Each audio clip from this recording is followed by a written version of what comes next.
So the first thing you need to do is to remove the existing rivet. Now I've replaced this already with a bolt, but if you see the other instructions, you'll see how to actually take the first one off, and you basically just use pliers to crimp it, rip it off.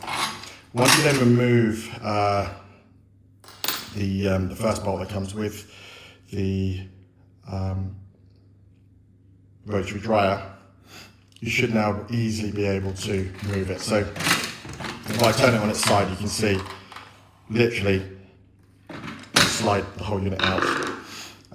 Now this is a unit that was previously repaired in a different version of what you have now. But when you try and release this, what you'll notice is that it's these clips here that are most likely broken. So the green thing should come straight off. If it doesn't, just pinch in slightly and you'll be able to then remove the green cover, and then you have the broken part. Now what you need to do is remove the top. So you see where you have this line. This should literally, just using your fingernail, you can then crack this open.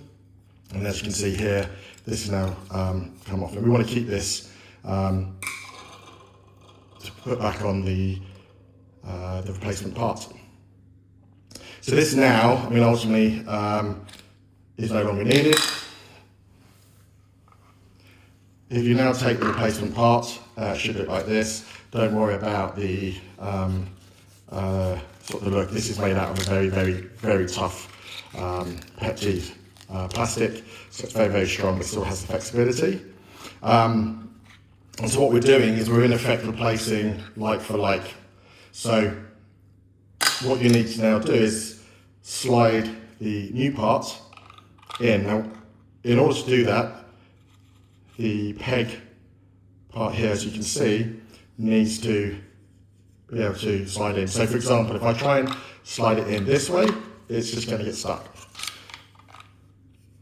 If you now slide it in, everything will line up. So you know it's in, everything lines up, and if you try and take the green sort of sheet off, it will now be caught on the peg here, which is by design. Now you have this, check where the hole is. You can see that the hole is also visible, and just slide it in. Nice and easy. Now what you want to be able to do is, if I just move the camera a little bit, is if you look through, you'll be able to see where the hole passes all the way through. And you take the provided bolt, and you literally, if you line it up, you should literally be able to push it all the way through. Now, if there is a bit of resistance, this one will go all the way through, as you can see here. But if it doesn't, just take the screwdriver and literally just twist, push it all the way through. Sometimes, if I turn this over, you may have a little bit of resistance on this side, so either push it through or just screw it through. Once the bolt is all the way through, you can put the nut on, tighten that up. It doesn't need to be tight.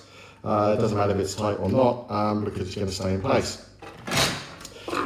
Now, all you need to do, the last piece, is to take the cap you had before, ignore the fact that I've got a bit of paint on mine, and literally just clip it on.